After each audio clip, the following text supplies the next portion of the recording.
Boa noite. Vamos dar início a mais uma conversa com quem gosta de criar. Os nossos convidados de hoje são os artistas John Milton Ferraz, Sheila Santos e Virgílio de Barros. Vamos começar a convidá-los para mais uma noite agradável, que a chuva permita que tudo corra bem, porque choveu muito. Dito que será mais um bate-papo que vai. Senhor John Milton, estou lhe convidando. Sheila, você está aí, estou convidando você também. Sheila, o convite foi enviado.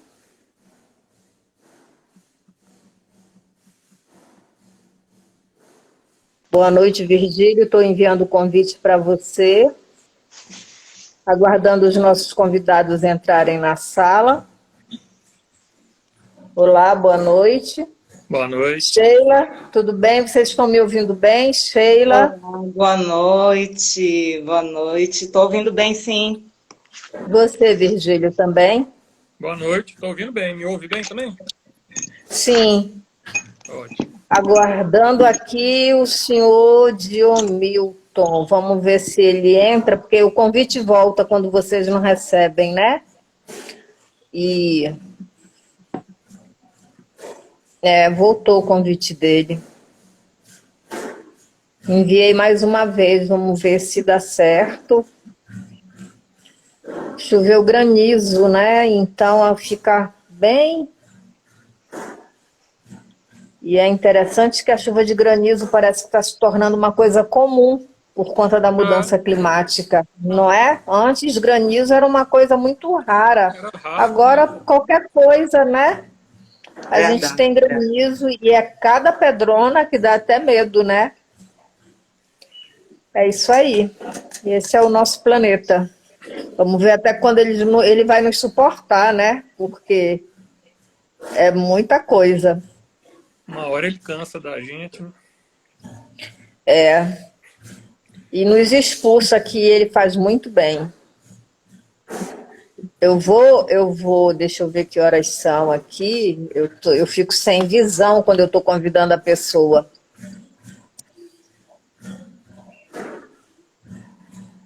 Daqui a mais um minuto, se ele não entrar na sala, aí a gente conversa, eu continuo, né? Vou começando, eu continuo convidando ele, tá bom? E aí, se ele conseguir entrar, porque em alguns lugares fica muito difícil por conta da internet, né?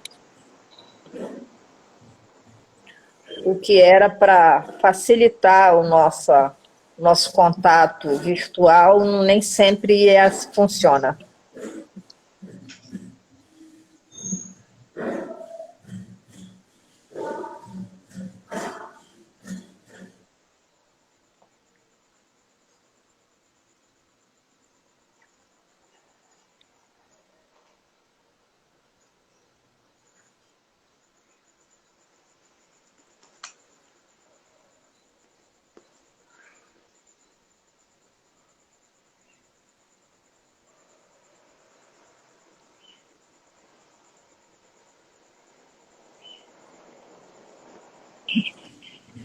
O convite dele voltou de novo. Salve a Tebulan Roots. Estou vendo aí uma galera entrando. Hotep, irmãos. Bom, né? Quando os amigos vão aparecendo. Estou vendo os amigos também entrando aqui. Agradecer a presença deles. Alunos, colegas aqui. Vamos começar. Eu enviei o convite mais uma vez e voltou. Então, enviei de novo. Aí, vou tentando. Ao longo da live, eu vou convidando ele, ver se ele entra. Senão, somos só nós, tá bom? Quero agradecer a presença de vocês, agradecer vocês terem aceitado o meu convite. E boa noite, Alisson. Alguém pediu para entrar na sala, mas não pode entrar na sala, só quem eu convido.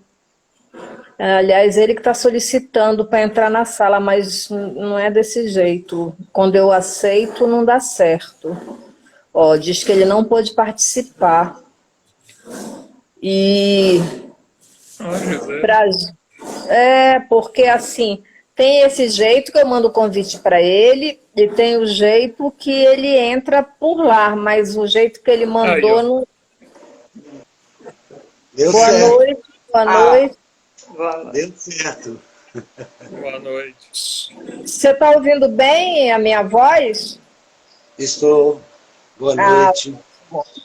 então vamos começar. Eu vou pedir para vocês falarem um pouco da trajetória, né, artística, falarem um pouco das referências, que geralmente são muitas, é só para falar um pouco mesmo, falar do processo criativo, né, dos suportes, as escolhas temáticas, enfim, liberdade de criação. E depois a gente fala um pouquinho de dificuldades e facilidades da vida de ser artista. Quem vai começar?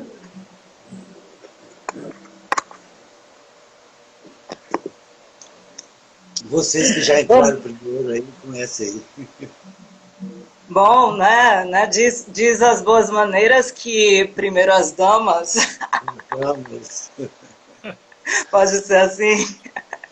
comece, Sheila, vamos lá, né?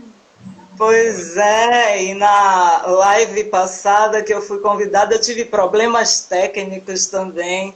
Tive um problema técnico gravíssimo chamado inabilidade com o Instagram. Então, mas dessa vez estamos aqui, né? Gratidão, Orange, pelo convite. Gratidão à presença desses artistas maravilhosos com quem nós vamos travar um diálogo, né? Então, gratidão a quem está assistindo, né? Peço a bênção, né, aos mais velhos e mais novos, que eu também sou uma mulher de axé, além de artista. Então, eu já começo me apresentando. Sou uma artista pintora, autodidata, moro em Alagoinhas, interior da Bahia.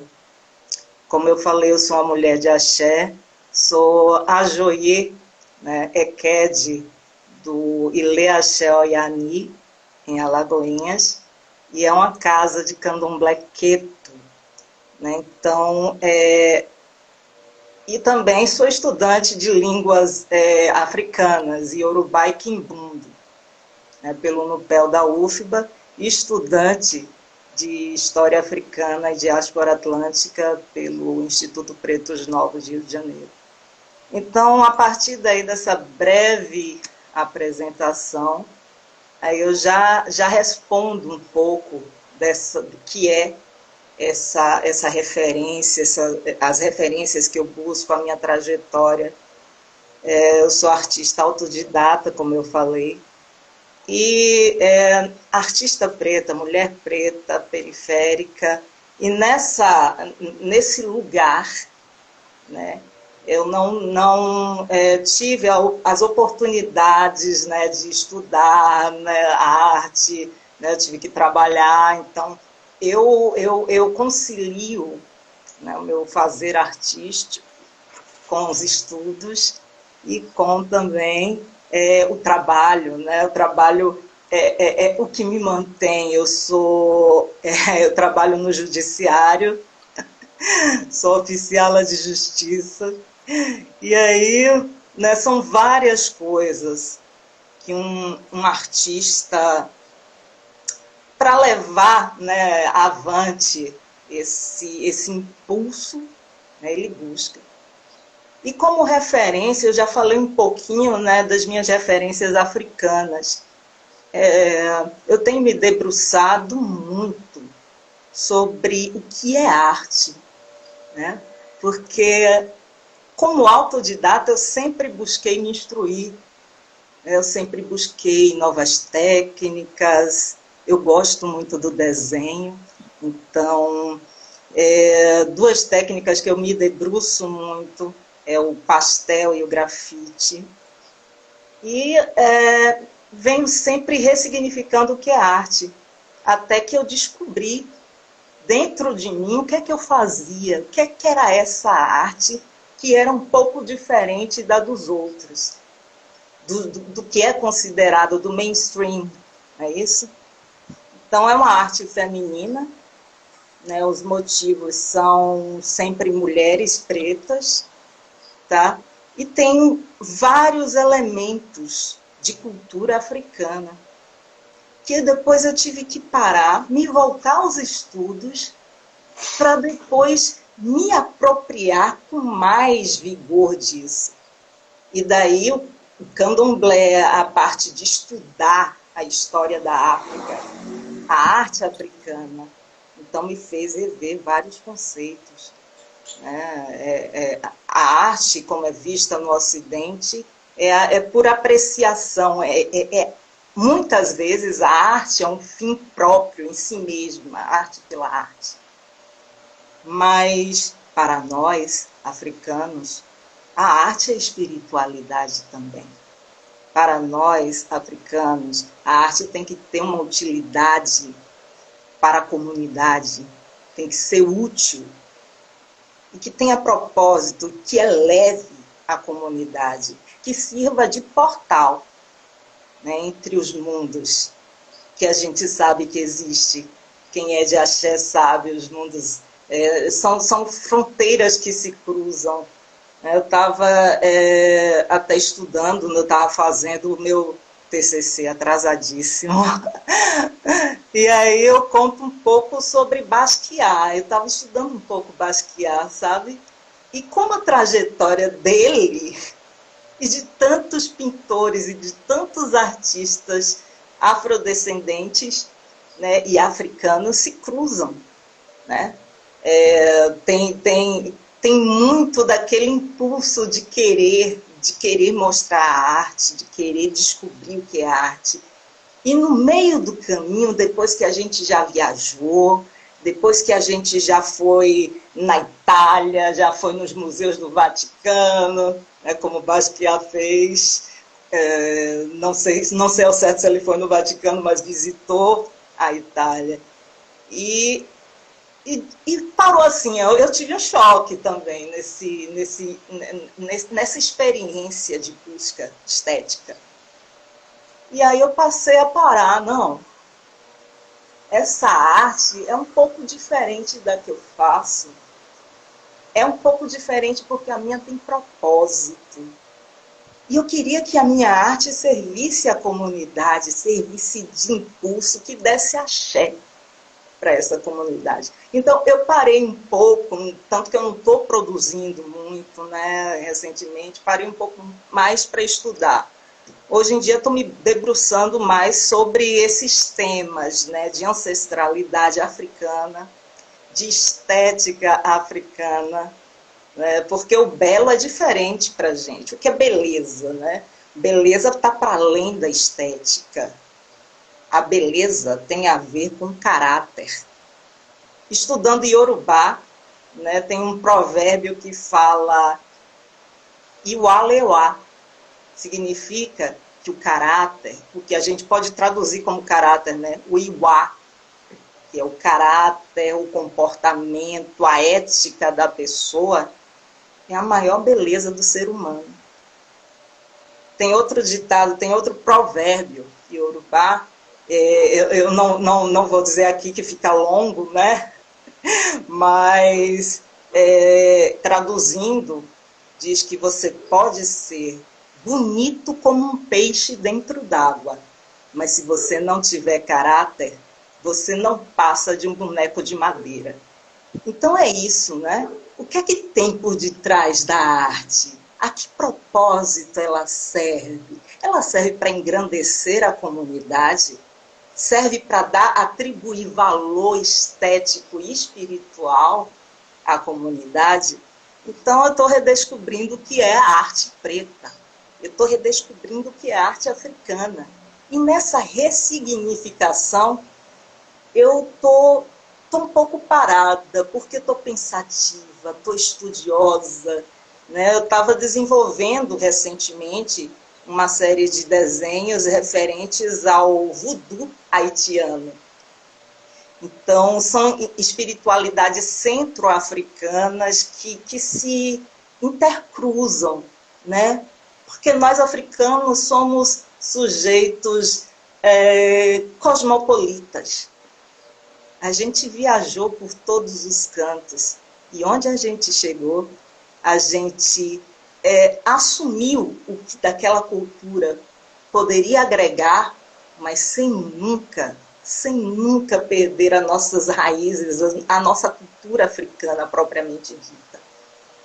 Então, é isso, em resumo, que eu estou fazendo recentemente, né? Eu estou estudando muito, eu estou vendo o que é que eu posso contribuir para a minha comunidade, principalmente para a minha comunidade preta, para a minha comunidade de axé, né? Como eu posso dar essa força vital, que é elemento fundamental para nós estarmos aqui. Porque a arte africana é, antes de tudo, sobre vida, sobre equilíbrio, sobre comunidade e sobre cura. E nós precisamos ser curados depois de tanto tempo massacrados, né? A gente precisa assumir o nosso protagonismo na história, e é uma história de vencedores, né? É uma história de beleza, né? Em cada gesto do africano, a arte nos adornos, a arte no cabelo, tudo tem um propósito, e esse propósito é celebrar a vida. Então, eu não sei se eu respondi todos os elementos. Sim, você me falou sobre referências, né? Então, eu tinha... Assim, eu sempre fiz uma arte muito introspectiva, né? Então, sempre houve comparações, né, dos críticos, dos observadores, né? Comparavam com Frida Kahlo e tal, mas aí depois eu parei. Não. É uma experiência, as pinturas que eu faço, elas tratam de uma experiência muito específica. É uma experiência que é feminina, lógico, mas que não é a mesma para todas as mulheres. As mulheres pretas, as mulheres africanas têm uma experiência única. E essa experiência que eu coloquei na tela, e que ressoa com as nossas dores coletivas de mulheres pretas. Então, é isso, né? Eu tenho estudado muitas mulheres pretas, pintoras, artistas, que eu posso citar algumas. Poxa, a gente vê falar tanto de Semana de Arte Moderna e tudo mais, e não conhece alguns pintores, né, daquela época. Tinha os irmãos Timóteo, naquela época, tinha Heitor dos Prazeres, que era sambista, que era compositor, né? Eu fiquei pensando assim, poxa, como somos polivalentes, né? Como que a gente não faz uma coisa só? Geralmente, um artista africano, ele é multiartista. Ele dança, ele canta, ele representa, ele faz rituais religiosos, entendeu? Ele dá sua alma. Então eu vejo como a gente é multiartista, né? Eu fico pensando nisso. Então eu tenho pesquisado muitas artistas pretas, né? Não só, como eu citei daquela época da semana dos pintores modernistas, né? Então, tinham pintores, tinha uma série de pintores e artistas que não receberam o devido protagonismo, porque foi um evento de arte branca e a visão deles sobre nós. E eu fico até pensando, né? Muitas coisas vêm na minha cabeça enquanto eu vou falando, mas eu vou amarrar no final. Eu fico assim pensando na Maria Auxiliadora, que era uma pintora excepcional, né, autodidata como eu, pintando coisas do feminino como eu, da vida da mulher preta, do cotidiano dela como eu. E ela não teve esse protagonismo na história mineira, ela não teve esse protagonismo na história. Eu fico, voltando à Semana de Arte de 22, eu fico olhando aquele retrato da Tarsila, a Tarsila do Amaral. A Tarsila do Amaral, quando ela foi representar, foi apresentar uma pintura chamada A Negra, né? Lógico que era um tema afro-brasileiro, era um tema que se propunha na época, construir, entre muitas aspas, porque foi construído, foi inventado essa ideia de modernidade, essa ideia de Brasil moderno. Foi aí que surgiu o mito da democracia racial, então é um ponto fundamental na arte, quando a arte pautou políticas de Estado. Então é isso, e essas políticas foram pautadas por pessoas brancas que representavam a gente. Voltando à Negra, é uma pintura que representa a ama de leite de Tarsila, né? Então você vê uma figura careca, só com peito, né? Era só o peito, o rosto estilizado, tal, e a gente compara com o autorretrato dela, toda bonitona, clássica, em veludo vermelho. Então, poxa, como essa galera desumaniza a gente, né? Enquanto Maria Auxiliadora pintava o negro, vida, os modernistas pintavam o negro, tema. E aí agora eu já volto em uma das minhas referências que eu tenho pesquisado, que é a Renata Felinto, que é uma artista contemporânea, professora, historiadora, porque, olha, somos polivalentes, hein? Somos multiartistas. Eu tenho pesquisado também a Rosana Paulino, artistas africanas também. Tem uma artista da etnia Ndembele, que faz coisas magníficas, né? Sempre com a geometria, com a matemática sensorial, né, das pinturas da Ndembele. Deixa eu ver, Esther Malango, o nome dela. Tenho estudado também uma nigeriana, eu não sei se chama Nike ou Nike, Nike Okundaye. O que mais? Faith Ringgold, que é fantástica, americana. Então, eu acho que eu contei um pouquinho da trajetória, né? E aí a gente faz arte, apesar de tudo, não apesar de tudo, sabe? É o que dá prazer na vida, né? Sempre reverenciando as que vieram antes da gente, deixar aquele axé maravilhoso para ancestral, Maria Auxiliadora, Carolina de Jesus. Eu estou olhando aqui para um retrato que eu fiz dela, né? Que é uma grande referência, que também foi uma multiartista, né? Escritora, sambista, compositora. Então é isso, né? Axé, louvando a todas as ancestrais que vieram antes de mim e que me fizeram essa pintora, né, que pinta a vida da mulher preta. Então é isso, gente. Eu espero ter respondido tudo e vou deixar aqui, eu acho que falei demais, né? Axé. Axé. Não, você não falou demais, não. Fique tranquila. Vamos deixar eles dois falarem, aí a gente retoma, tá bom? E aí vão aparecer, eu tenho uma pergunta aqui para você, mas vou deixar eles falarem. Então vamos lá, quem vai agora? Virgílio, vai lá. Sou eu? Boa noite, obrigado.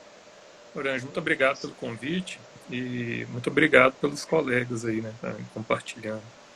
É muito interessante a Sheila falando assim, o que a gente vai pensando enquanto fala, e eu te ouvindo, Sheila, fui repensando um tanto de coisa, já levantando questões, aí como a Orange falou, sei lá, depois da gente conversar um pouco, de passar por essa apresentação, a gente pode ir trocando essas ideias, porque durante a sua fala eu repensei sobre algumas coisas que eu já havia pensado, né, que eu já vinha pensando.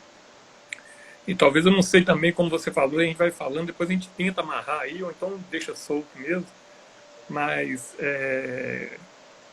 talvez uma das últimas coisas que era a diretriz para a gente seguir a nossa conversa aqui são as dificuldades sobre a arte, né, o como ser artista. E aí eu vou querer pegar carona numa fala sua, mas de qualquer maneira, vamos me apresentar, né? Eu sou Virgílio de Barros, eu sou artista visual, trabalho com fotografia. E a minha trajetória como fotógrafo, artista, esbarra, ou se até se inicia em uma das minhas referências. Então o assunto vai se misturando aí mesmo. Eu tenho uma questão que é o seguinte: eu fui dentista durante 10 anos. No meu último ano nos meus últimos anos, eu trabalhava como coordenador de saúde bucal numa cidade no Vale do Jequitinhonha, onde eu tenho família. Eu tenho raiz ali em Teoflotone e família no Vale do Jequitinhonha. E quando eu trabalhava lá, eu tive assim, um privilégio muito grande de trabalhar na mesma cidade de Dona Isabel Mendes, né, que é uma das artistas ceramistas, com, inclusive prêmio pan-americano de melhor artista das Américas, né? E uma conversa com Dona Isabel, no ateliê dela, que ela trocou uma concepção muito vigente hoje em dia do ser artista, né? A Sheila falava da outra profissão que ela tem para poder sustentar, que também é oficial de justiça. Até me lembrou uma das referências fotográficas minha, que é a Berna Reag, né, que ela é perita, né, criminal e fotógrafa do Pará. E aí, mas assim, a Dona Isabel, ao contar a história dela, ela inverteu essa ordem, que todo artista ele precisa, às vezes, abandonar a arte para ter que ganhar o sustento, né, ou então vincular com essas duas coisas. E a história de vida dela é um pouco ao contrário. Quando ela se viu ali numa situação de ter que criar a família, ela produzia muita cerâmica utilitária, pratos, copos e tal, e levava para a feira, só que já tinha muita gente fazendo, ela não conseguia vender. E ela lembrou de uma coisa que ela fazia quando criança, uma situação ali mais simples, ela fazia bonequinhas de barro, que eram como brinquedo para ela, com os restos de barro que a mãe dela, já trazendo de uma tradição indígena, já tinha, né, o fazer ali com barro, os instrumentos de utilidade doméstica, e ela pegava os restos e modelava bonequinhas que era para ela brincar. Então ela fazia brinquedos com boneca, né?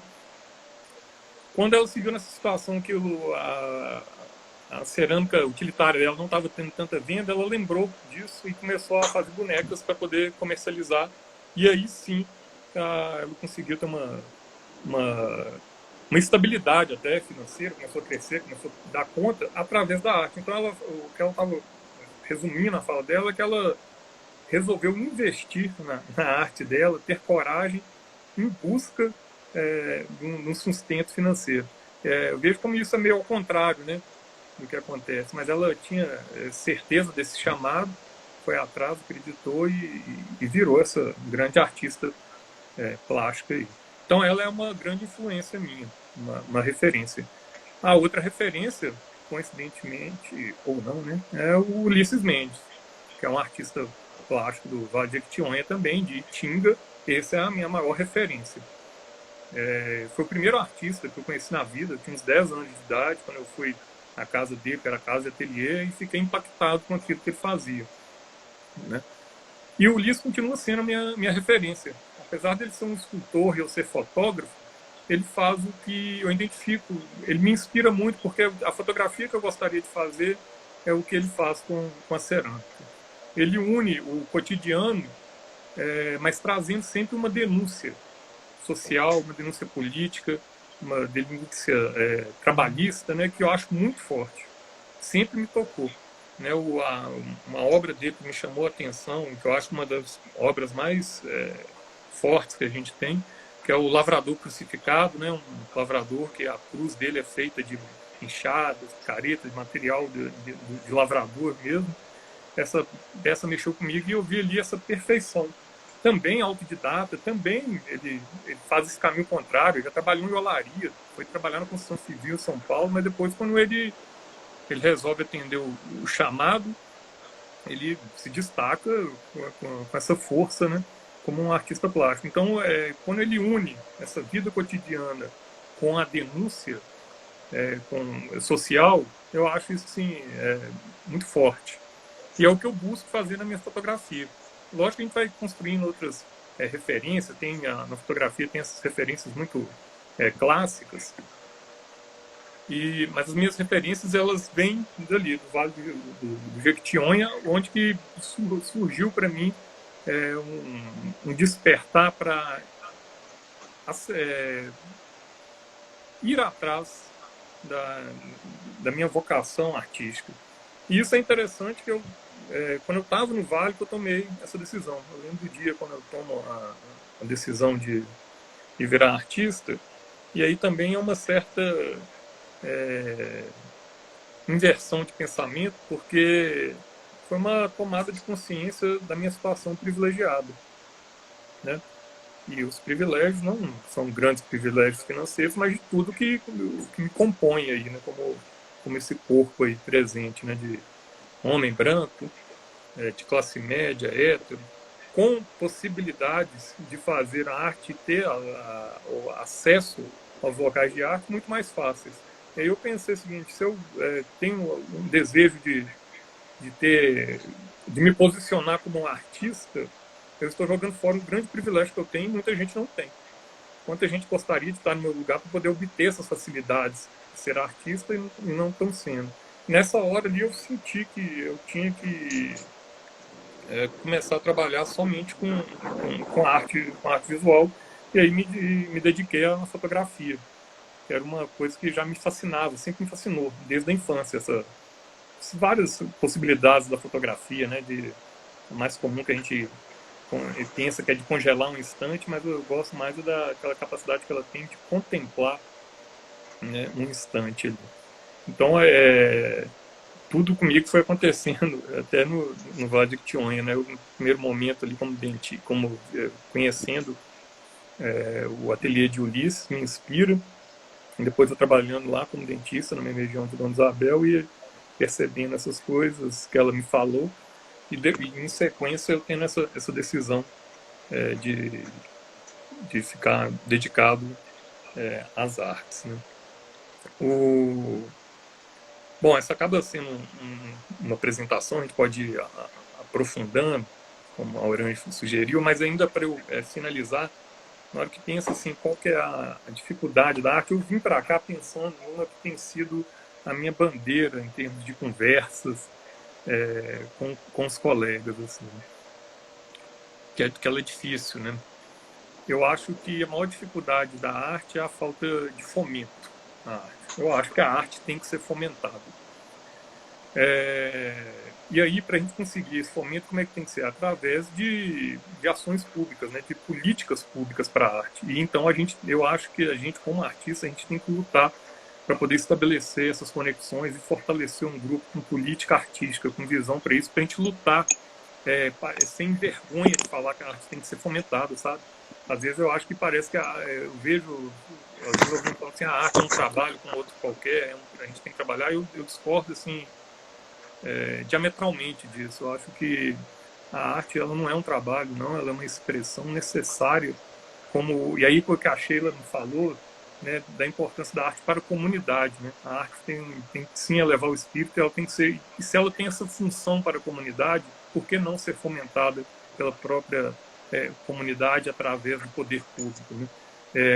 Essa falta de fomento vai acabando fazendo que a gente tem que fazer muitos malabarismos aí e vai caindo nessa crise da institucionalização da arte, que é um outro perigo que eu vejo, né?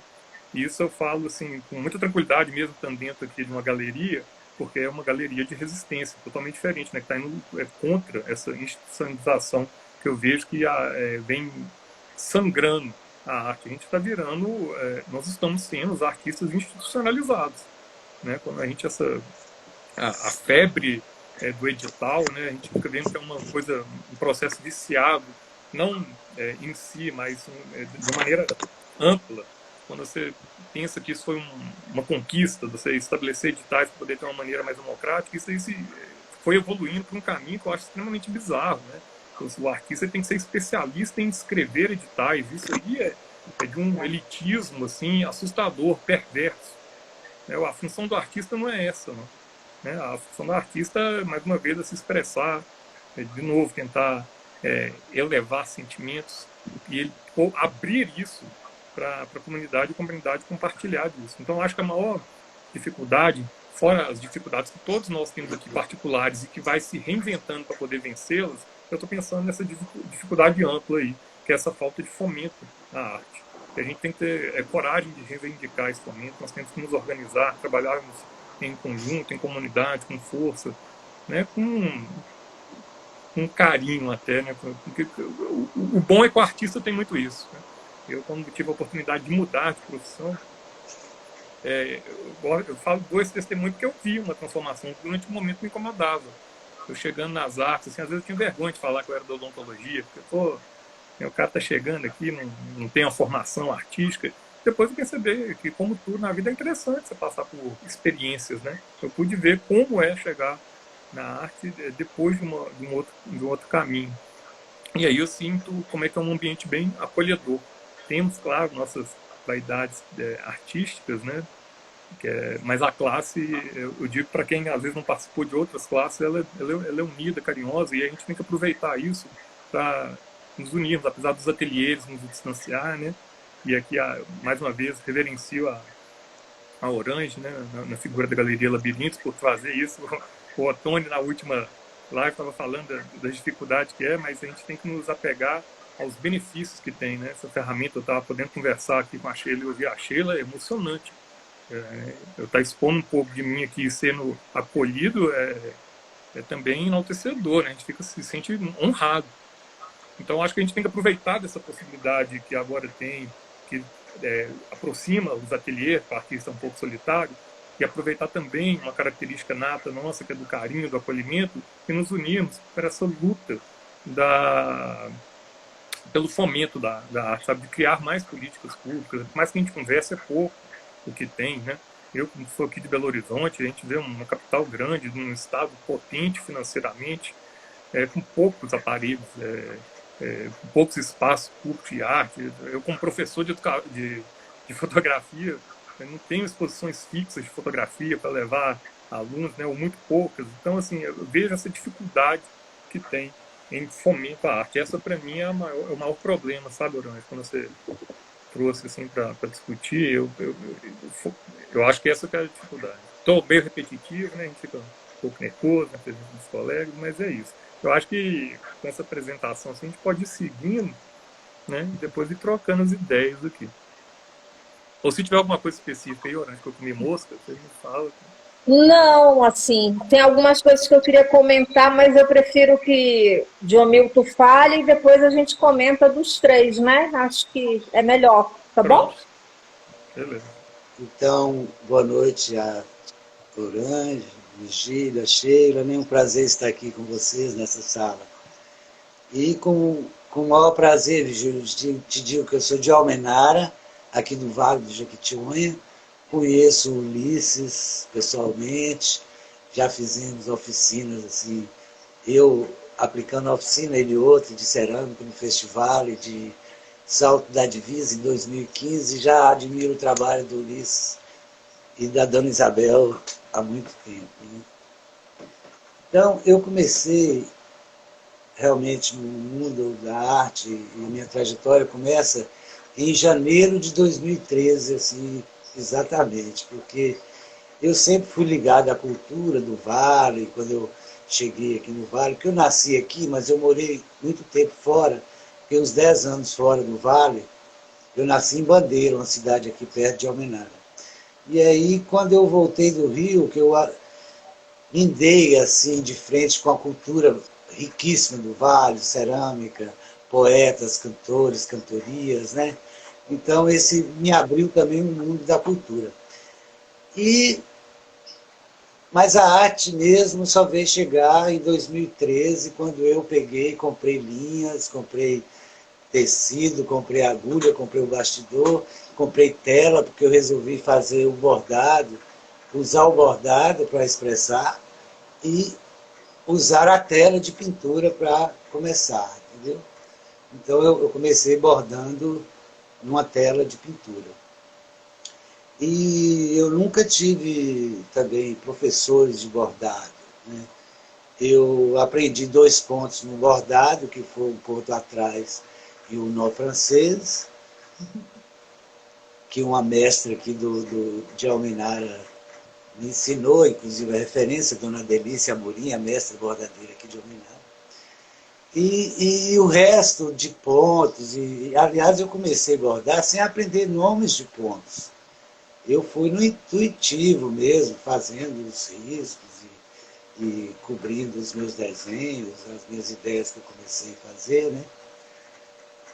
E também no início de 2013, como eu não sabia pontos, essas coisas, eu comecei a pesquisar sobre o bordado também, os tipos de bordado, e fui me identificar com alguns tipos de bordado. Então, primeiro foi a chita, o bordado na chita, achei interessante. Vim conhecer o trabalho da Jacira Amorim, no bordado da chita, e me inspirou a fazer um exercício, um trabalho, né? Depois, eu pesquisando mais, eu nunca quis fazer um bordado também chapado. Assim, eu queria fazer um bordado que saísse da tela, assim, que tentasse sair para fora da tela. Então, assim, eu descobri uma técnica inglesa na internet que chama-se Stamp Work, que é uma técnica de bordar dimensional, tipo 3D, tá entendendo? E aí eu fui fazendo exercício e fui me identificando com isso. Aprendi depois pesquisas com a renda de agulha, a renda cariri, então eu gosto muito das tramas. Hoje eu só não bordo, não só bordo, mas eu também tramo. Às vezes eu faço um tecido no próprio chassi, como esse trabalho atrás está aqui, esse IP vermelho, ele é rosa, ele é tramado, tecido, um chassi, que foi uma técnica que eu aprendi na pandemia com Alexandre Evers, que também é uma das referências minhas, assim, atual no meio artístico nosso, né? Deixa eu ver aqui. Então, com os exercícios que eu fui fazendo, fui desenvolvendo alguns trabalhos, né? Usando a chita, usando tecidos e usando linhas e tal. Com a pandemia, aí deu a oportunidade das pessoas, né, se procurarem, né, e se encontrarem da forma que houve, que foi as lives, esse momento que a gente está tendo, né? E aí eu fui conhecendo pessoas dentro do mundo do bordado. Aí conheci a Janete Fontinelli, que me levou para lá para fazer uma live, depois para me participar de alguns trabalhos com oficinas, ou ao vivo, ou gravado, e fizemos uns 2 trabalhos bacanas lá no Facebook da Janete, que chama Memórias Bordadas e Costuradas, né, no Facebook. Aí conheci a Cissa Mora aí também, a Cissa Mora é uma curadora de São Paulo, e que Cissa pegou na minha mão e já me levou para as exposições virtuais, me apresentou no Rio Grande do Sul o Festival Fibra de Artista, onde eu já faço há 3 edições, né? Na primeira edição eu fiz um trabalho até inspirado nas aulas do Alexandre Herbert durante a pandemia, né? E nessa 3ª edição, eu sou o convidado de honra do festival.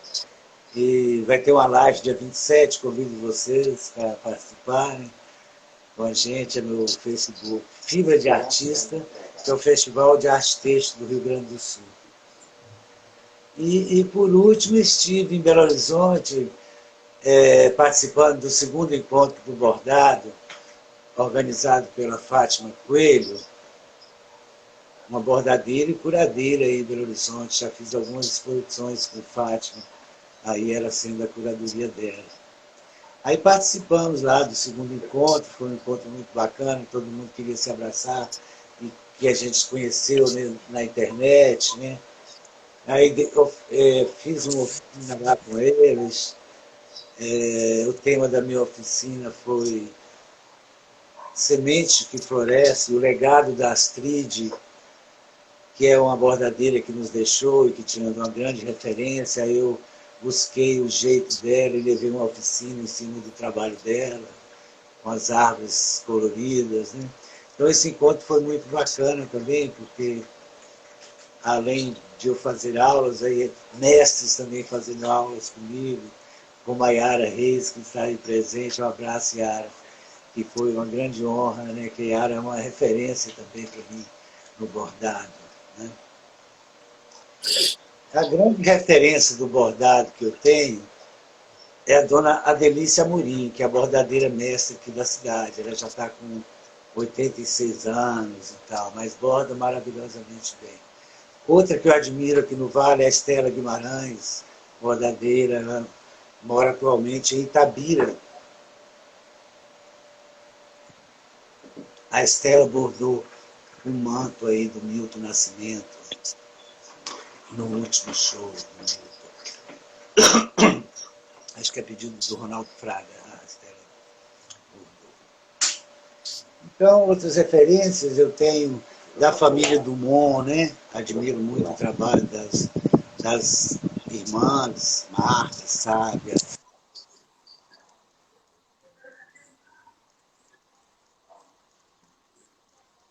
Ele está congelado para vocês? Sim. Ah, voltou. É. Deu uma travada, tem que pedir para ele repetir. Não, isso aí entrou uma ligação, uma coisa assim. Então, da família Dumont, né? Que também é minha referência, assim, do bordado. Fiz até um curso com eles, né? Fiquei uns 3 meses, porque eu também queria conhecer as técnicas deles, mas não queria ter a assinatura deles, eu não, né? Queria ter a minha assinatura nos meus trabalhos, né? Tem referência do Alexandre Hertz, com a renda experimental dele, a renda Cariri, né? O que mais? Gosto do trabalho do Rodrigo Mogis, do Rick Rodrigues, são bordadores brasileiros, né? Já estão na galeria e tal. E ultimamente eu tenho pesquisado um bordado de uma, acho que ela é russa, Chuminha. Elas fazem as nuvens tridimensionais, aí eu tenho exercitado muito esse trabalho, né? A inspiração, eu inspiro muito no meu entorno, né? Nas minhas raízes, nas minhas memórias, na cultura popular do Vale de Jequitinhonha. Inclusive já abordei a Dona Isabel, que vai ter um trabalho inédito de mulheres, que vai ser exposto em São Paulo. Eu fiz a Dona Isabel bordada, fazer uma homenagem, né? Então, o boi, janeiro, as festas de pastorinha que eu via na minha infância, o São João, os quintais, o varal de um quintal, todas essas são minhas inspirações. O meu entorno tem muito ipê, e eu bordei um dos primeiros ipês, a pedido de um amigo, e fui exercitando muito ipês. Hoje bordo vários estilos de ipês, né? E eu uso muitas técnicas para fazer meu ipê. Então o ipê virou até uma marca registrada do meu trabalho, né? E como suporte eu uso telas, uso tecidos, linhas, né? Descobri a maioria na internet mesmo. Não tive assim professores, né, de bordado. E mais no intuitivo também. Depois eu fui aprendendo pontos, hoje eu sei nome de pontos e tal, mas no início eu fazia tudo sem saber nome de ponto nenhum. Só o nó francês que eu tinha aprendido de início e o ponto atrás. O resto eu fazia, mas nem sabia o nome daqueles pontos. Sobre as dificuldades maior do artista é se manter financeiramente só como artista, né? A gente tem sempre que fazer um trabalho paralelo para fazer a arte, independente se vai vender, que vai satisfazer a minha alma, né? Meu espírito, né? Então a gente faz arte, às vezes não tem intenção de vender. A gente quer vender o trabalho, mas a maioria a gente quer exercitar e botar a criatividade para funcionar, né? Então viver da própria arte eu acho que é a maior dificuldade. E a facilidade que eu vejo é que abre as portas, abre caminhos, tem acolhimento, como o Gil até falou, né? E tem a oportunidade da gente comunicar através do trabalho da gente, da arte da gente. Então, acho que deu essa uma boa resumida. Acho que sim, acho que sim. Eu estava aqui, o Michel estava falando, eu estava aqui pensando. Alguém comentou, a Yara Reis, que existe uma grande dificuldade, não só o artista visual em geral, porque ela comentou isso quando o Virgílio estava falando, mas para bordadeiras e bordador. Mas na verdade, é geral, não é só para bordadeiras e bordador, não. O artista, em geral, ele passa por muita dificuldade. Primeiro é ele começar a aparecer no mercado, né? E, como você disse, nem sempre se faz obra pensando em vender, mas precisa vender, né? Vender obra de arte não é fácil, não importa qual seja, não é fácil. Essa semana retrasada eu falei isso para alguém. O Van Gogh, enquanto estava vivo, ele vendeu uma obra. Antes, o que ele fazia, e ele considerava estudo, ele vendia em troca de pão. Ele ia, né, no período dele, ele ia nas hospedarias, nos bares, e ele trocava por comida. E muitos artistas fizeram isso, né? Então, hoje as dificuldades são outras, mas elas existem. A ausência de fomento, não é ausência, é escassez, né? Porque o que a gente percebe dos editais é que eles são restritos, tem cartas marcadas, isso é geral, não estou falando de Belo Horizonte, estou falando do Brasil, né? Uhum. E aí, quanto mais, e é isso que o Virgílio falou, quanto mais você faz, mais você percebe a dificuldade. Então, você tem que se tornar um hiper especialista em editais, né? E aí você precisa fazer outras coisas. E isso é para participar de um evento, dependendo, né, da sua proposta no edital. E todos os editais, eu leio muitos, né? É muita dificuldade. Tem coisas que pedem que você diz, mas por que isso? Para que serve isso no edital, né? E a gente sabe que isso é para peneirar, porque são poucas, né? Eles vão dividir essa verba para poucas pessoas, quer dizer, não tem verba para todos, mas eu acho que a gente precisa realmente fazer como se faz em alguns países. Os empresários começarem a investir em arte em troca, né, de, enfim, isenção. Existe um edital para isso, né, de os empresários investirem, mas ainda é muito pouco no Brasil. Então, eu penso que a solução, nesse momento, até eu acho que um dia vai melhorar, eu quero ter esperança, né? É que os artistas se aproximem mesmo, se conheçam e pensem em projetos colaborativos, né? Porque não é fácil. E qualquer tipo de exposição e montagem que a gente faz exige muito gasto, sabe? Porque às vezes quem está fora e diz assim, mas é muito caro. Não, não é muito gasto, porque é uma riqueza de detalhes imensa. Né? Se a gente vai expor os trabalhos do John Milton, a gente tem que ter uma expografia, a gente tem que pensar ela, tem que pensar na legenda, sabe? Tem que pensar num conceito para que a coisa fique bonita no sentido de que o público entenda a importância do seu trabalho. Então, quer dizer, montar, conceber uma exposição dá muito trabalho. A gente, no Brasil, enfrentamos ainda muitos preconceitos, né, em relação à arte, é um pouco isso.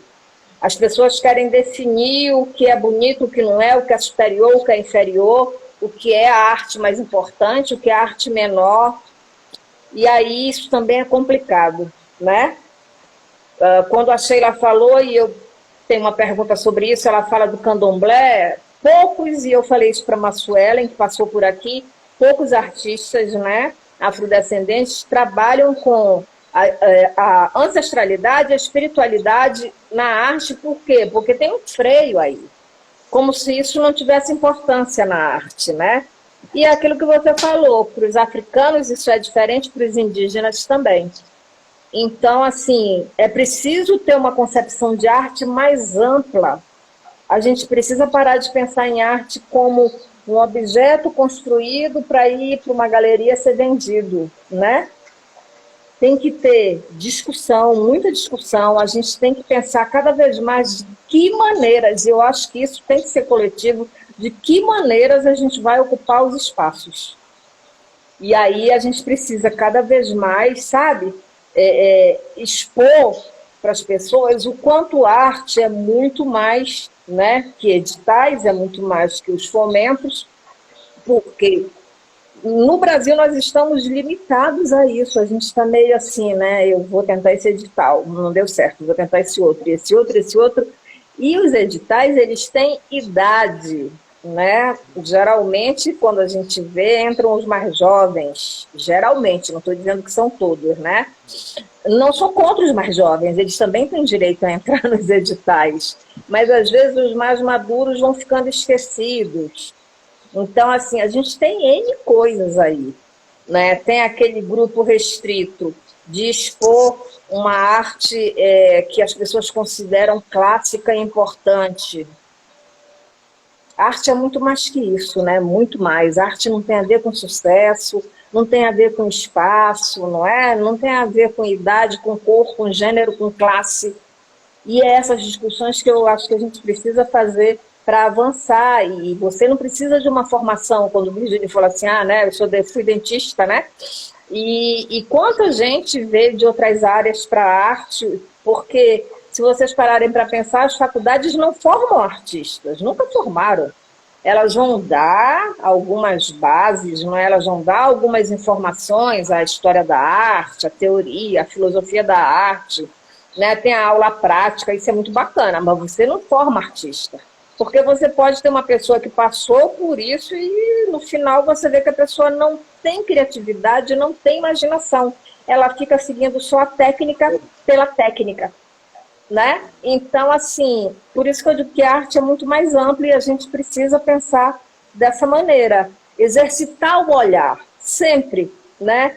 Uma coisa, isso é uma outra coisa, isso eu acho que é uma das nossas dificuldades no meio artístico. Poucos, estou falando também do geral, não é só de Belo Horizonte, porque às vezes a gente fala uma coisa e a pessoa diz assim, aquilo foi para indireta, não foi indireta para ninguém. Poucos artistas conhecem os espaços culturais. Tem artista que não vai no museu, tem artista que nunca foi no Iotim, é o maior museu a céu aberto da América, não é? Aqui em Minas Gerais. Tem artista que não foi no museu mais próximo, no centro de Belo Horizonte.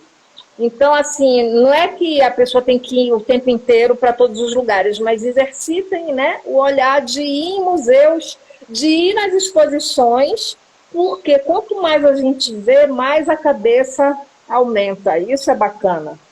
Então, a gente tem, eu acho que aí, muitas coisas envolvidas nessas dificuldades que vocês enfrentam, né? Você vê, o John Milton diz, eu comecei com 2 pontos e hoje, né, ele tem um bordado grande. Eu estava pesquisando bordadores e queria alguém de fora de Belo Horizonte, encontrei o trabalho dele, eu falei, olha que interessante, os IPs me chamaram a atenção, né? Que é isso que ele falou, saindo da tela, né? Isso é uma coisa que vem lá do século XVI. Então, assim, olha que bacana. Então, exercitar o olhar, e eu acho que fazer trabalhos colaborativos, sabe, de 5, 6 pessoas se unirem, vamos fazer o que a gente quer fazer, vamos sentar, vamos escrever. A gente tem que pensar também, né, que tipo de ideias, o que a gente quer mostrar, que público que a gente vai atingir, não é mesmo?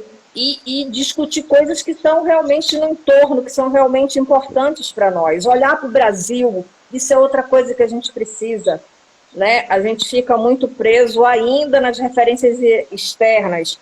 Elas são importantíssimas, não é mesmo? Mas não só elas. Isso que a Sheila falou, tem muitas análises da negra pintada pela Tarsila, grande Tarsila, né? que realmente ali tem uma coisa estilizada, ela não pintou nada voltado para a nossa realidade, ela fez uma coisa que naquele momento interessava. É como alguém tivesse dito, pinta isso para nós, ela foi lá e pintou, né? Sem qualquer conhecimento, de repente, efetivo, real da realidade de um negro brasileiro, que aí talvez ela tivesse feito um outro trabalho, né? Verdade, então, Orange. E só gostaria de acrescentar essa coisa, né?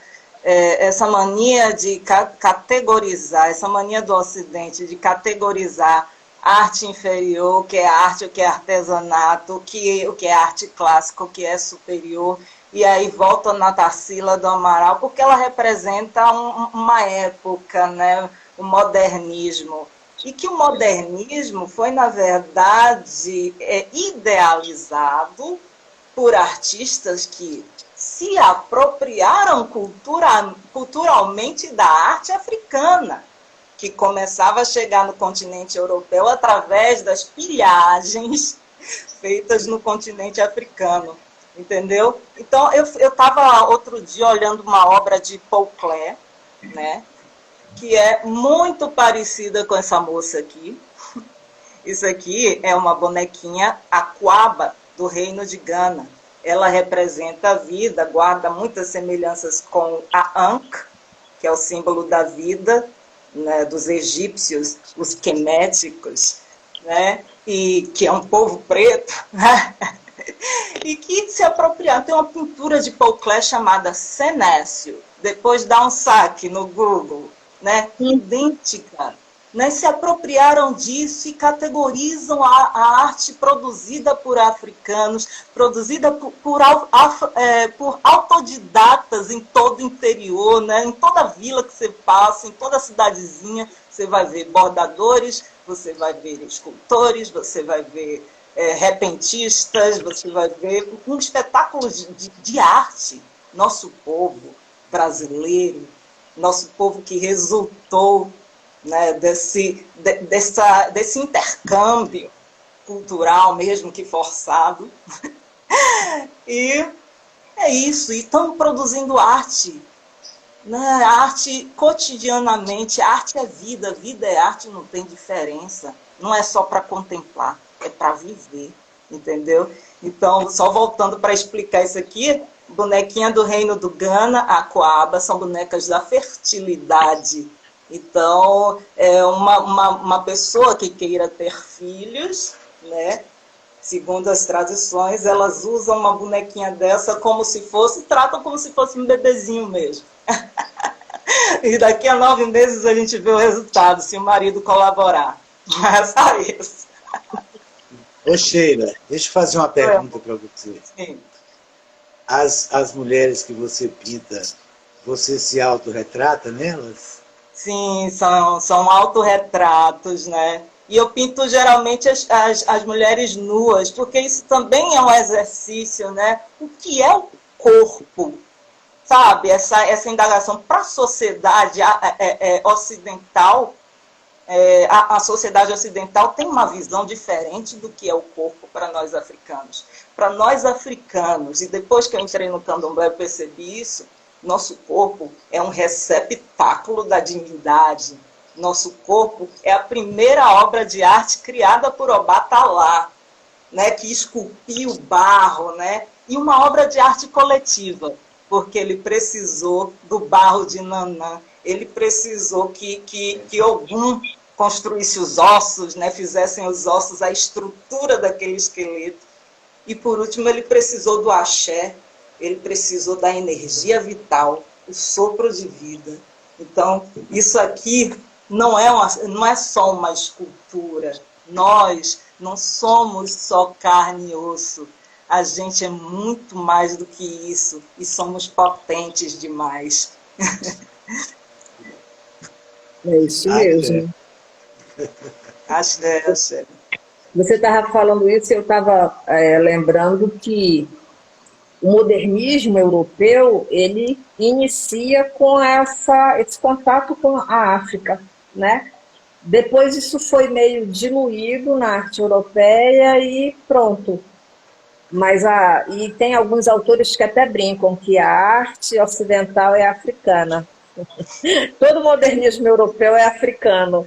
E é Bom, um pouco. apropriado foi, né? Sim, exatamente. Gente, aquele Demoiselles d'Avignon é o que, nossa, ele Sim, tinha uma máscara centro-africana, né, idêntica. O cara não fez nem questão de, né, sei lá, o uso não, da não, criatividade, a imaginação radical do africano, sim, que a desproporção, né, tudo tem significado espiritual. Porque se faz as cabeças maiores na arte nigeriana? Porque a cabeça é a sede do ser, é o nosso ori, entendeu? E o nosso coração é a sede do pensar. A gente pensa pela emoção, a gente pensa e cardiografa o pensamento, citando aqui Renato Nogueira, né? E citei também outra moça que eu não posso deixar de falar, o nome dela é Nayara Paulino, se eu não me engano. Depois a gente vai pesquisar as referências e quem tiver interessado me dá um oi. E é importantíssimo isso que você está falando, quando o João Milton pergunta assim, né, se você olha para você quando está pintando, acho que a maioria das pessoas faz um pouco isso, né?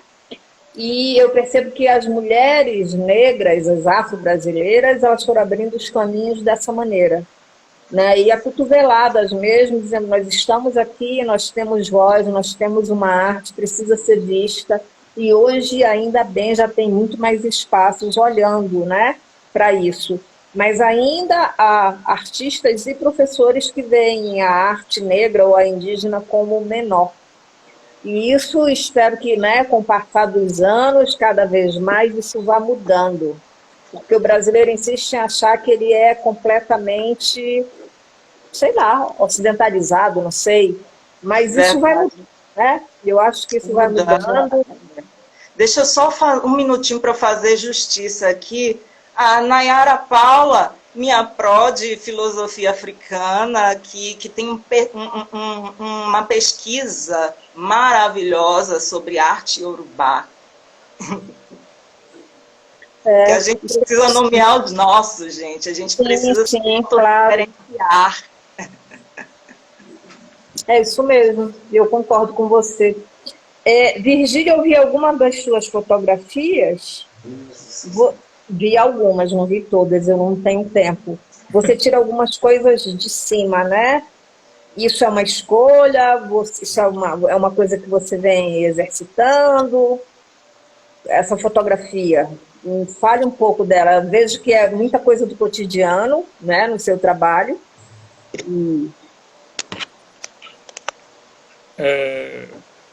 Como eu tinha até falado, né, como usando lembrando o Ulisses como inspiração, assim, eu vejo que a fotografia me interessa essa questão do cotidiano. Bom, e eu vejo que ela tem um grande potencial por ser esse instrumento que consegue captar alguma coisa da maneira rápida, então você consegue captar essas cenas do cotidiano para depois levar a algumas reflexões sobre aquilo dali, né? Como que a gente nos percebe. Eu gosto de usar a fotografia, e aí, quando a gente está pensando no sistema de criação, né, do processo criativo, claro que o meu suporte acaba indo sempre para a fotografia, sempre não, a maioria das vezes da fotografia. Mas a nossa inquietação, ela faz com que alguns pensamentos que a gente quer exteriorizar através da arte, a gente tem que procurar um suporte ou outro diferente. Então tem umas pequenas variações de suporte. Eu também sou pintor autodidata, assim, então às vezes vai para uma tela, vai para uma escultura, mas eu gosto que mesmo quando eu fujo no primeiro momento da fotografia, eu transformo aquele suporte em uma foto, né? Eu gosto de fotografar aquilo dali para virar novamente o suporte de fotografia. Bom, isso são os desvios do caminho da criatividade, né? E a gente tem que estar atento observando. Um último trabalho que eu fiz, que era uma exposição de artistas convidados para o Palácio das Artes, era uma obra que era por exemplo, estou falando do que eu tenho percebido no cotidiano, que é dos troncos cortados aqui na cidade, né? Em Belo Horizonte, né? Essa série de tocos que tem. E isso vem de uma vivência do cotidiano. Você ficar andando pelas ruas e perceber o tanto que você está vendo toco dali. Bom, eu faço alguma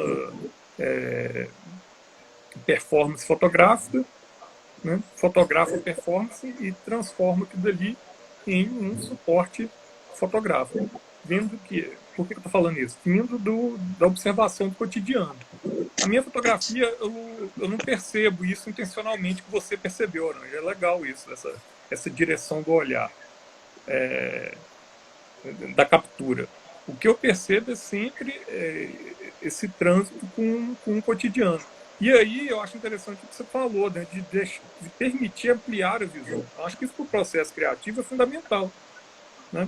Porque muitas vezes a gente fica concentrado no ateliê, se o ateliê é a sua casa, a produção, e vai reduzindo a visão. Sim, é importante, porque a gente tem um momento de introspecção e aí a gente coloca nossas questões e sai para poder buscar as questões, mas se a gente não abrir o campo de visão, se a gente não tiver distância, se a gente não estiver vendo, né, encontrando até com os colegas, você falou, vendo os outros lugares, a gente corre o risco de ter uma limitação da nossa capacidade de sensibilizar com outras questões que não só as que a gente já está trazendo com a gente mesmo. Então eu gosto desse processo de criação através do viver, do cotidiano. Isso tem a ver com essas relações também da relação com a vida do interior e com a minha vida urbana. E perceber quais são as coisas que têm em comum nessas histórias. Que eu desconfio que seja o próprio ser humano ali, né? Muitas vezes ele está com as suas questões, tanto lá no Vale de Jequitinhonha, quanto no centro de Belo Horizonte, né? Então eu tenho sempre o interesse na pessoa. Isso sempre, modo de falar, igual eu falei, de vez em quando a gente desvia, né, os nossos questionamentos. Mas o que primeiro me afeta é o ser, né, esse indivíduo, né.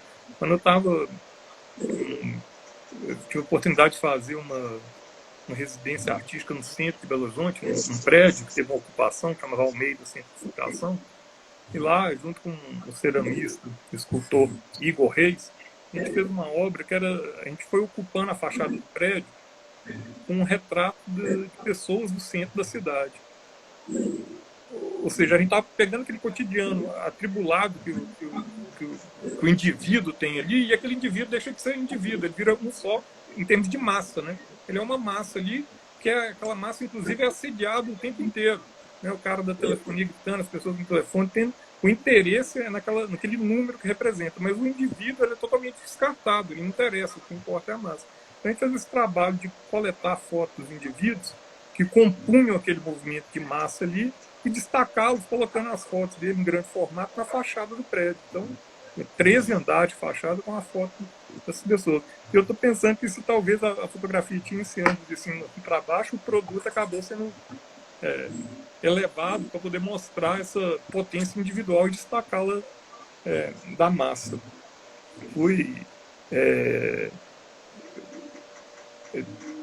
Dessa maneira, eu acho que é isso. A minha fotografia, apesar das minhas expressões artísticas não ter muito comprometimento com um formato, né, e quase sempre é a fotografia, mas nela eu gosto de tentar investigar o indivíduo nesse formato cotidiano, com a fotografia que eu falo, assim, com a fotografia direta, né, não muita variação da incumbência que o equipamento faz, que é de captar ali. Eu acho que eu me divaguei aí na resposta, mas foi uma oportunidade de falar um pouco mais dessa questão do processo criativo, que eu senti que eu pulei da outra vez ali. Assim, sabe? Uhum. Não, mas... desculpa. Fale. Não, eu só ia... Estou sendo insistente numa coisa, é só para poder deixar, talvez, um pouco claro, que quando eu falo na questão do fomento da arte, eu estou tentando falar para a gente igual você falou, não é zero fomento, a gente tem escassez, né? No próximo. Mas eu estou sentindo assim, e esse fomento está muito limitado, esse formato de editais. Eu estou pensando assim, em outras estratégias de fomento, fomentos permanentes, né? Coisas menos editais, de a gente construir uma política pública que tenha coragem de fomentar a arte de uma maneira perene, sabe? Assim, e não ficar sempre dependendo dessas coisas, e aí fora os vícios dos editais que você também já salientou, mas a gente expandir essa questão do fomento, né, da política pública de fomentação à arte. Mas eu não sei se eu te respondi depois, assim, você me volta aí, cara. Não, respondeu sim. Respondeu sim. E essa questão do fomento é muito complexa, sabe? E quando você fala de fomento, as pessoas sempre acham que você está só criticando, mas não é isso. É que realmente precisa ampliar, como você falou, ampliar, abrir para todos e para todos os espaços possíveis e inimagináveis. Então, assim, ainda acho que vai levar um tempo para isso acontecer, né? Acho que os artistas, eu sempre insisto isso aqui, precisam se unir. Não adianta, né? Porque o que eu vejo, assim, pela minha pouca convivência com os artistas, é que são grupos separados. Esses grupos precisam se unir, né? Porque aí eu acho que a gente vai, inclusive, ter força para cobrar uma ampliação. Pensa, né? Por exemplo, na hora que você falou assim, né, do setor empresarial, né, ter que fomentar, na hora que você falou, eu fiquei pensando assim, gente, é isso, ele tem que dar uma contrapartida, por exemplo, de fomenta galerias. Galerias ou outros aparelhos de arte tenham mais incentivos, tem incentivos fiscais, outros tipos de incentivos burocráticos. Por que a gente não tem? A gente tem uma política, obviamente, que a gente não pode, necessária, indispensável, de redução de carbono. Então você tem gente vendendo carbono e a empresa compra carbono. Por que a gente não tem uma política de compensação cultural? Né? A gente tem que zerar o nosso déficit cultural através disso. Por que a gente não cria uma política onde o empresariado que compra crédito de carbono, ele não compra crédito cultural? Né? E ele tem que comprar isso através de fomento também. Então a gente tem que criar essas políticas para poder ter uma força muito maior, não ficar vivendo dessas, igual você falou, assim, não é uma política, mas a gente parece que se contentou com um pouco e é necessário ampliar e conversar para ter ideias de como fazer. Eu acho que se os artistas se unirem, a gente precisa olhar primeiro para a nossa grama, estou falando, né, pensando aqui em Belo Horizonte, a Sheila olhar para a grama dela, né, na Bahia, a gente precisa começar a olhar um pouco cada um para o seu estado, no sentido de se unir e pensar em propostas e levar isso, sabe? Porque a gente paga muito imposto. Por exemplo, o Labirinto é uma galeria pequena, mas eu pago muito imposto, sabe? Então, assim, meu Deus, é bem difícil você manter um espaço pagando tanta coisa, né? Então, a gente tinha que encontrar meios, como você disse, de reunir as pessoas, a gente fazer as propostas e começar a cobrar isso, porque que esse imposto venha de alguma forma de volta, sabe? E cobrar isso dos empresários, estou falando dos grandes empresários, né? Que têm muito dinheiro e que essas pessoas comecem a contribuir com o meio artístico, porque isso é importantíssimo. Arte, né, é cultura, é educação. A gente tem os jovens aí, é muito importante que isso mexa com a imaginação, com a reflexão, né? A gente precisa parar de pensar em formar só um exército de mão de obra. Isso é muito velho, o mundo mudou, não é mesmo? É preciso começar a pensar em formar seres pensantes. Nós sabemos que seres pensantes não interessam muito, mas é preciso que a gente cobre isso do Estado, porque somos nós que sustentamos o Estado. E isso não é discurso nem petista, nem, sabe? É um discurso histórico, é cobrar do Estado, porque senão as pessoas vão dizer, olha, fulano está ali da esquerda, da direita, eu ando cansada disso. Né? Isso cansa a gente também. Então, assim, o que eu estou falando é uma coisa séria, que precisa ser pensada, né? Cobrar, porque nós pagamos impostos até dormindo, eu e vocês. Então, vamos começar a pensar em propostas e dizer, olha, a gente trouxe isso aqui. Além do edital, será que a gente pode pensar em como que a gente vai trabalhar com os empresários ou ir direto com os empresários, sabe? Formar grupo de artistas e vamos lá com os empresários e vamos ver o que eles podem fazer por nós, pagar uma exposição, por exemplo, uma grande exposição, não é? Você está mostrando o seu estado quando você faz isso. Então, acho que tanto o empresário paulistano, como o mineiro, como o baiano, poderia fazer isso. Agora, é claro que é preciso que a gente, né, do meio artístico, pense em propostas. Então, é preciso de união, sabe? Mas união, assim, séria, comprometida, né? E isso não é fácil. Mas é um exercício. Eu acredito que aos poucos a gente vai alcançando isso, né? Eu acho que a gente pode chegar lá, não é imediato, não. Eu quero que vocês me digam o que é ser artista, cada um de vocês. Olha, ser artista para mim é sensibilizar o outro. Se eu conseguir te emocionar com o meu trabalho, aí eu acho que eu me tornei um artista, que eu consegui você me emocionar ou questionar, né? Admirar a beleza. Então, eu acho que é isso. Que bom. Vamos lá, Sheila. Vamos lá, Virgílio. O que é ser artista? Bom, ser artista para mim é ter um pouco, né, daquela habilidade do criador, né? É aquele agente de transformação social. Então eu tento ver, eu estou tentando ver o artista mais nessa coisa da agência de transformação social e de resistência, porque olhando para nós, para o povo africano, a gente resistiu até agora, a gente está aqui com nossa cultura preservada, muitas vezes via arte. Então, meu salve para todos os artistas pretos, estamos juntos, e arte é isso, arte é vida. Que bom, eu acho que é isso mesmo. Eu vejo cada vez mais expandindo, né, esse trabalho dos artistas pretos. Eu acho isso muito bacana. Isso é importantíssimo para a atualidade. E você, Virgílio? Orange, eu tenho duas respostas para essa pergunta. Uma que é uma resposta, como se fosse uma resposta de prova, como se fosse para uma definição, e que eu gosto de brincar porque eu acho que ela tem uma provocação, e que eu acho que é o seguinte: artista é todo aquele que produz arte, sendo que arte é aquilo que é fruto do trabalho de um artista.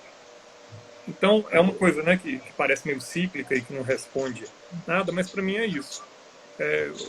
Quando a gente vai pensando o que é arte, que as pessoas tentam ficar categorizando, a arte, para mim, é o fruto da dedicação de um artista.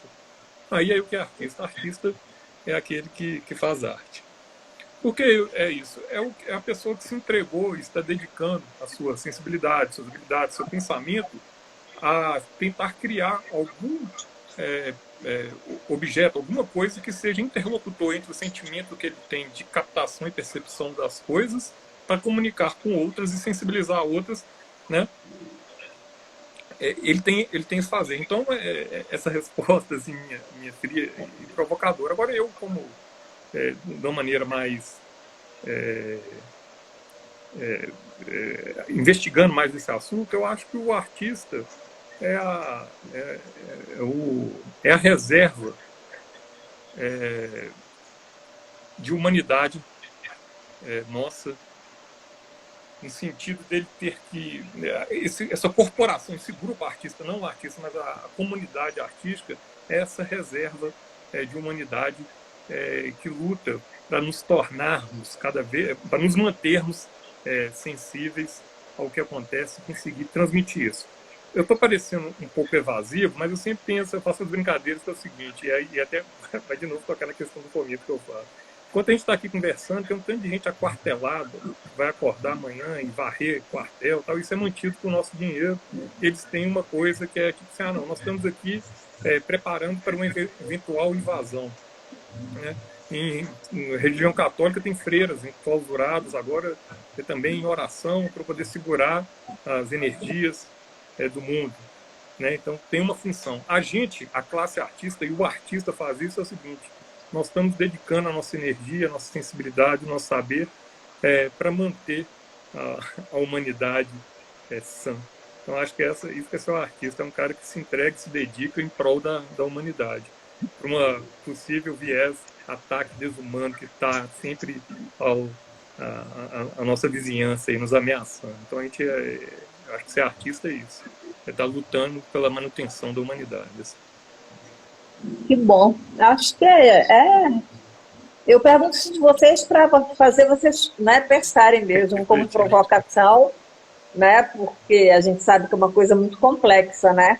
Mas é bom, porque assim, do tempo que eu venho perguntando, cada um tem um jeito de ver e isso é muito bacana. É a diversidade, né, a riqueza, são as diferenças, a gente precisa aprender a respeitar as diferenças, né? E isso só assim a gente vai diminuindo os preconceitos, a gente não vai vencê-los de imediato, né?